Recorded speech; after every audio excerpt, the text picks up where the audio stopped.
when I was going through my faith crisis, like I was in literal darkness for a few months, and going from the fervent Christian, the one everybody was dependent on, the one people came for answers, to now the one who literally had no answers. In one of the sentences I used to repeat was, "I don't understand this God," and that's why I stopped creating literal faith content, like without anything added. I stopped creating faith content because I came to understand that I don't understand the God that I'm talking about. So I stopped creating faith content because I don't understand God, and until I understand Him, I'm not going to go in depth in talking about the Bible like I used to. And so that's one of the resolutions I made coming out of that crisis I had. So when I was in that literal darkness for 5-6 months, one of the things I realized was that I couldn't listen to other Christians. Like I couldn't listen to even preachers. The preachers I used to love and adore, the preachers I used to spend hours listening to their sermons, I could not listen to them anymore. Now, for context, like the pretext is that during that year, I used to pray a lot for light, right? Because I wanted my content to be a source of understanding for people who are searching for answers. So I used to pray for light a lot. Oh God, give me light. And if you're a Christian, we understand light as illumination, light as understanding, revelation, like the unveiling of something. When you switch on the light on a room, you see everything, right? That's what light is. To come from not the unknown to known, right? So I used to pray for light a lot. And so my understanding of light is that, I'm going to get revelations, and I'm going to be able to preach more and dissect the Bible more so that other people can understand it more.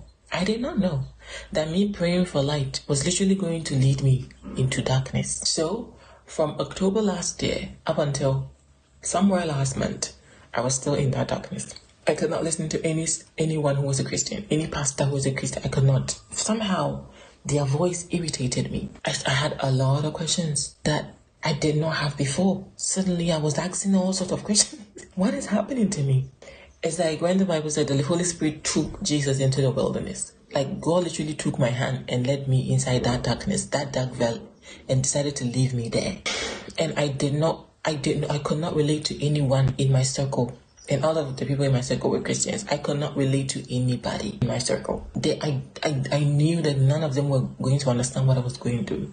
But then there are 3 people, and I want to give a shout out to them and also appreciate them today. There are 3 people that during those dark months of my life, that somehow their voices could penetrate the thick wall that was forming around my ears, that was preventing me from listening to anybody and everybody.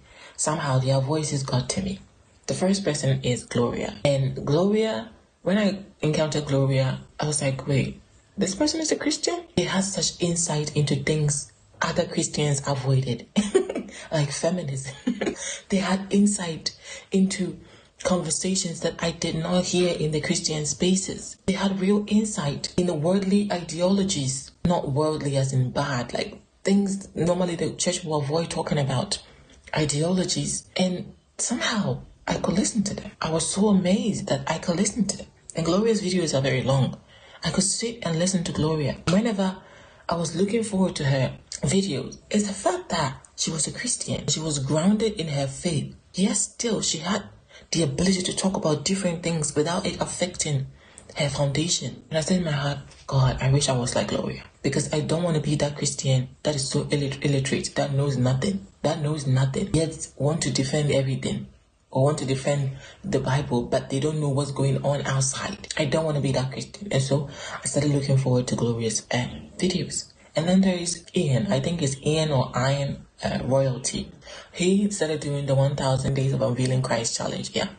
He started doing that challenge. And he had a revelation. Like he had a way of talking about Christianity and the gospel in a way I have not heard before. Suddenly I felt like I was thirsty and someone gave me water. I felt refreshed. I felt so refreshed. And I was like, this is the kind of Christianity I want. Not the one that was sold to me. This is the kind that I want. The one that Ian is talking about. That's the kind that I want. Both Ian and Gloria, every time I listened to them, I felt like someone is giving me food to eat. Or someone is giving me water to drink. I was full. I was okay. And then there's Stephanie's Space. And if you notice, they are the only Christians I follow. The first time I saw Stephanie's video was when she was saying you could be a Christian and a feminist. Nothing is wrong with that. That sentence struck me because a few months ago I was talking about girls who did not have education in other countries and how I was really, really sorry for them. And I was just talking about how unfair everything is. It made me want to know more. And so when she said that you can be a Christian and a feminist at the same time, you don't have to forgo the other, or you don't have to listen to people who say, oh, if you're a Christian, you can't be a feminist, and if you're a feminist, you can't be a Christian. That was the video that had me. That video was the video that had me following her. And if you're seeing this, Stephanie, Gloria, and I didn't know how to mention that name.